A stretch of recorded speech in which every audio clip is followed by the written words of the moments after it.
الحمدللہ والصلاۃ والسلام علی رسول اللہ اما بعد۔ جس مجلس میں اللہ کا ذکر ہو، اللہ کی تعریف ہو، اللہ کے نبی صلی اللہ علیہ وعلی آلہ وسلم پر درود و سلام بھیجا جائے، ایسی مجلسیں اللہ کو محبوب ہوتی ہیں، کیونکہ ان مجلسوں میں بیٹھنے والے برابر نیکیوں میں اور خیر اور بھلائی کے کام میں مشغول ہوتے ہیں۔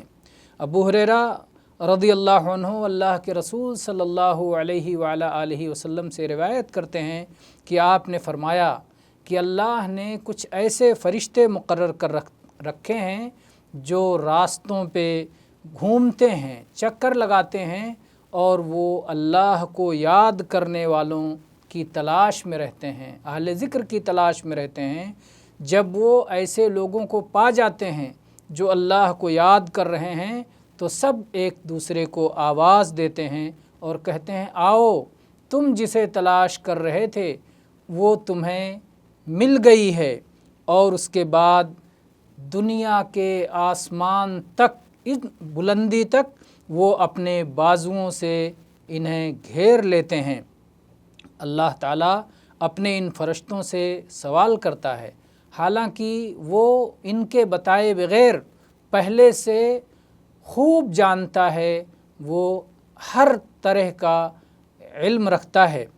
وہ کہتا ہے، اپنے ان فرشتوں سے پوچھتا ہے، میرے بندے کیا کر رہے ہیں، میرے بندے کیا کہہ رہے ہیں؟ فرشتے کہتے ہیں، اے اللہ، وہ تیری پاکی بیان کر رہے ہیں، تیری بڑائی بیان کر رہے ہیں، تیری حمد و ثنا کر رہے ہیں، تیری عظمت و بزرگی کے گن گا رہے ہیں۔ اللہ تعالیٰ فرمائے گا، کیا انہوں نے مجھے دیکھا ہے؟ فرشتے کہیں گے، نہیں اللہ کی قسم انہوں نے اے اللہ تجھ کو نہیں دیکھا ہے۔ تو اللہ تعالیٰ کہے گا، اگر انہوں نے مجھے دیکھا ہوتا تو پھر کیا کیفیت ہوتی؟ فرشتے جواب دیں گے کہ اے اللہ، اگر انہوں نے تجھے دیکھا ہوتا تو وہ اور زیادہ عبادت گزار ہوتے، وہ اور زیادہ تیری بڑائی، تیری حمد، تیری عظمت اور تیری تسبیح کر رہے ہوتے۔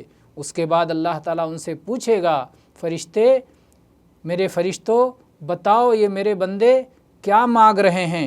اللہ تعالیٰ سے وہ فرشتے جواب دیں گے کہ اے اللہ، وہ تجھ سے جنت کا سوال کر رہے ہیں، وہ جنت مانگ رہے ہیں۔ اللہ تعالیٰ پوچھے گا، فرشتوں کیا انہوں نے جنت دیکھی ہے؟ کہیں گے، نہیں اے اللہ کی قسم ان لوگوں نے جنت نہیں دیکھی۔ اللہ تعالیٰ پوچھے گا، اگر انہوں نے جنت دیکھی ہوتی تو پھر ان کی کیفیت کیا ہوتی؟ جواب ملے گا کہ اگر انہوں نے جنت دیکھی ہوتی تو یہ جنت پانے کے اور زیادہ حریص اور زیادہ اس کے لیے طلبگار ہوتے، اور زیادہ اس کے لیے شوق رکھنے والے ہوتے۔ اور پھر اللہ تعالیٰ پوچھے گا، اور کس چیز سے پناہ تلاش کر رہے ہیں، کس چیز سے بھاگ رہے ہیں؟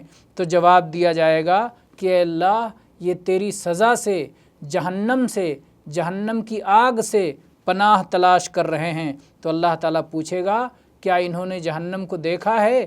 جواب دیا جائے گا، نہیں اللہ کی قسم انہوں نے جہنم کو نہیں دیکھا ہے۔ اللہ تعالیٰ فرمائے گا، اگر انہوں نے جہنم کو دیکھا ہوتا تب ان کی کیفیت کیا ہوتی؟ تو لوگ کہیں گے، وہ فرشتے جواب دیں گے کہ اے اللہ، اگر انہوں نے جہنم کو دیکھا ہوتا تو اس سے زیادہ وہ جہنم سے بھاگنے والے ہوتے، اور اس وقت سے کہیں زیادہ وہ جہنم سے خوف زدہ اور ڈرے ہوئے ہوتے۔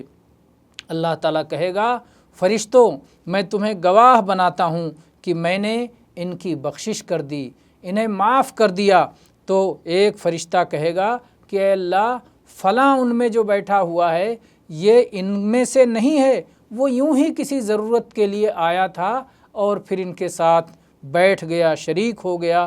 تو اللہ تعالیٰ جواب دے گا، ہم الجلساء لا یشقی بہم جلیسہم، یہ ایسے ساتھ بیٹھنے والے لوگ ہیں کہ ان کے ساتھ کوئی بیٹھنے والا بھی بدبخت نہیں رہ جاتا، سب کو نیک بختی حاصل ہو جاتی ہے۔ یہ حدیث صحیح بخاری میں 6408 نمبر پر اور صحیح مسلم میں 2689 نمبر پر موجود ہے۔ تو اس حدیث سے ایسی مجلسوں کی فضیلت معلوم ہوتی ہے جس میں اللہ کا ذکر ہو، جنت مانگا جائے اور جہنم سے پناہ طلب کی جائے۔ واللہ اعلم والحمد للہ رب العالمین۔